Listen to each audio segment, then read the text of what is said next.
নগাঁও জিলা অন্তৰ্গত গেন্দুৱা পথাৰত এগৰাকী মানসিক বিকাৰগ্ৰস্ত বৃদ্ধ মহিলা নিৰুদ্দেশ।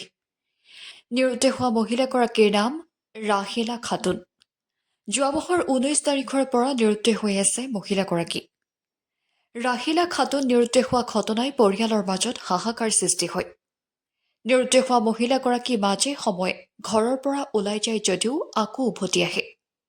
যোৱা 19 জানুৱাৰী তাৰিখে ঘৰৰ পৰা ওলাই যায় আৰু আজিলৈকে উভতি নহাত চিন্তিত হৈ পৰিছে পৰিয়ালবৰ্গ।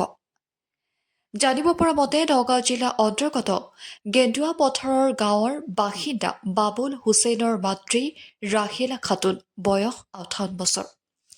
যোৱা 19 তাৰিখৰ পৰা নিৰুদ্দেশ হৈ আছে। নিৰুদ্দেশ হোৱা মহিলাগৰাকী মানসিক বিকাৰগ্ৰস্ত বুলি পৰিয়ালৰ লোকে জানিবলৈ দিয়ে।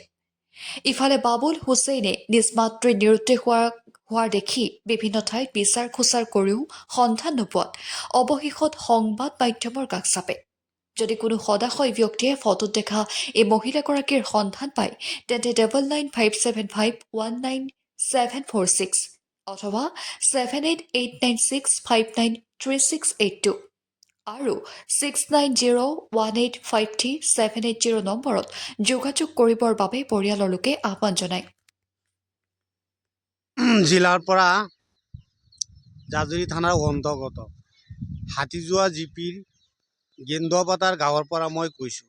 সমূহ ৰাইজলৈ মোৰ এটা আহ্বান। মোৰ ডাঙৰ দাদাৰ বোৱাৰী হয়, ভাই বোৱাৰী হয়। তেখেত আজি 3 দিন ধৰি ঘৰৰ পৰা নিখোজ। তাৰ মানসিক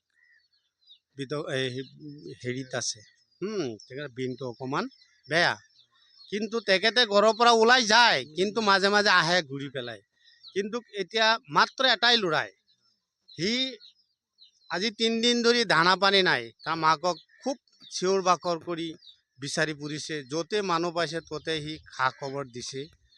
আমি এটা আহ্বান কৰিছোঁ, যদি এই মানুহজনীক পায় ক'ৰবাত, তেখেতক অকণমান কৰজোৰে কৈছোঁ, তেখেতৰ ল'ৰাত মনটো যাতে সন্তুষ্ট কৰিব পাৰে। কোনোবাই যদি পায় দেখা, আমাৰ এই নম্বৰটো দিয়া হৈছে, নম্বৰত যোগাযোগ কৰিব। আমি এইখিনি কৈ সমূহ ৰাইজলৈ এটা আহ্বান, আমাৰ এটা কৰজোৰে অনুৰোধ, যাতে এই মানুহজনী যাতে আমাৰ আকৌ আমি ঘূৰাই পাওঁ, চবৰে ওপৰত আমি দোৱা আৰু আহ্বান জনাইছোঁ।